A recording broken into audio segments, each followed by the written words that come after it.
Hello, my name is Scott Hershey, and I'm here to take you through the Rubank Elementary Method for flute or piccolo.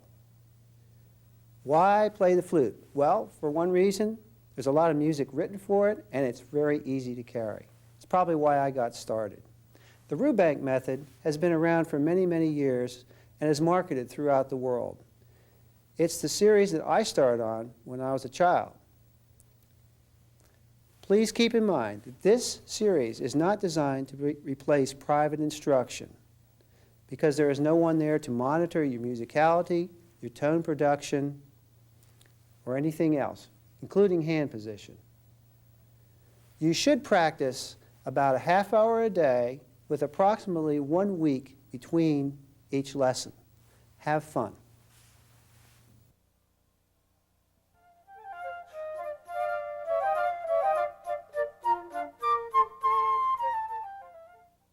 Now comes the fun part. You should be ready to try the head joint.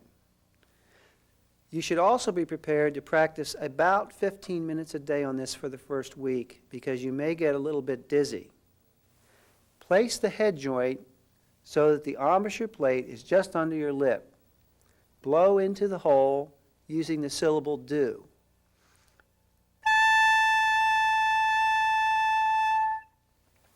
You should be able to play this 4 beats and then rest 4 beats 4 times in a row. When you're ready to do that, you will be ready to assemble the complete instrument.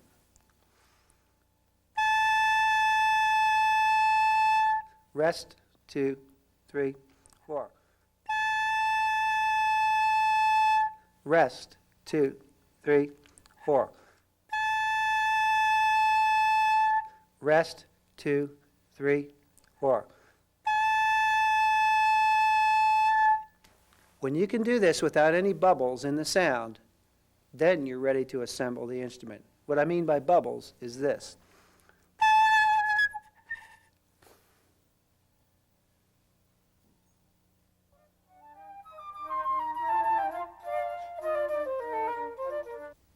You're now ready to try the flute assembly. There are 3 main parts to the flute. There's the head joint, the body, and the end joint or the foot joint. It is very important that these be lined up properly.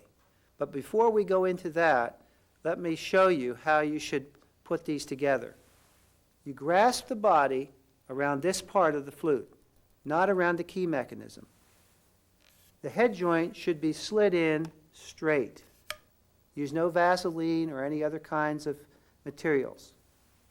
The end joint or foot joint, you should do likewise. Slide it in straight onto the body of the flute. Now, as far as alignment goes, we will use a demonstration to make this a little more clear. I have a ruler, and I will use this to show this. The bar on the foot joint should be lined up so that it goes down the middle of the bottom key. The embouchure hole, outer edge, should be lined up so that it goes down the center of the first key. In other words, it should be turned in slightly. It is very important that you line these up the same way every time you play. That way you will develop a strong embouchure and good habits.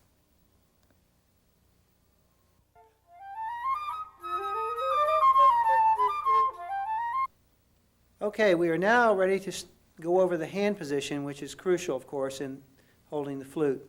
There are 3 main balance points, which we will go over in just a minute, but we'll start with the left hand. The left hand is particularly difficult. We'll start with the left thumb. The left thumb should be so that the bony part of the thumb is over the B key, not the B flat key. The flute should rest just above the knuckle on your index finger. That's so the first finger on your left hand, the index finger, can remain flat on this first key. If it is not there, the flute will drop and the thumb will come up too high and this finger will end up pointing down on this key. Should not be. Your little finger on your left hand should now be right over the G sharp key, and your other fingers should be sitting flat on the keys. Now let's go to the right hand. The right hand little finger should be right over the small key at the bottom. Your fingers should be flat on the keys, and your wrist should be comfortably dropped, very flexible, and not arched. If you arch your wrist, the fingers tend to fall out over the flute. Your thumb on your left hand, on your right hand, should be under the F key. Notice in this view that the left hand is almost perpendicular to the ground or straight up and down. This keeps this finger over this G sharp key. Notice the other fingers are flat on the keys and the position of the thumb on the right hand right underneath the F key.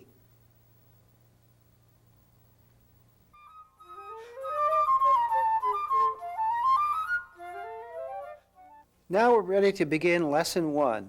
If you notice, all of these notes involve the left hand. We'll start with the note G, and remember to use the do tongue for each one of these notes.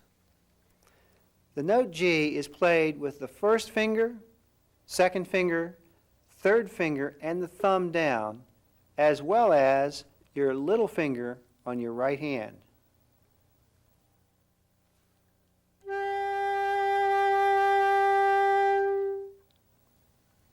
The note A on the second line is played with the first finger, second finger down, and the thumb down, as well as the little finger on the right hand.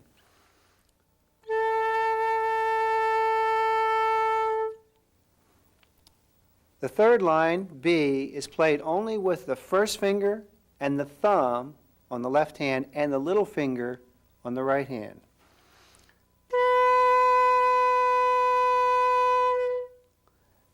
And the last note, the C, is played only with the first finger left hand down and the pinky on the right hand. Remember to balance the flute so that the flute is resting in between the knuckle of the index finger on the left hand and that the first finger is flat on the key.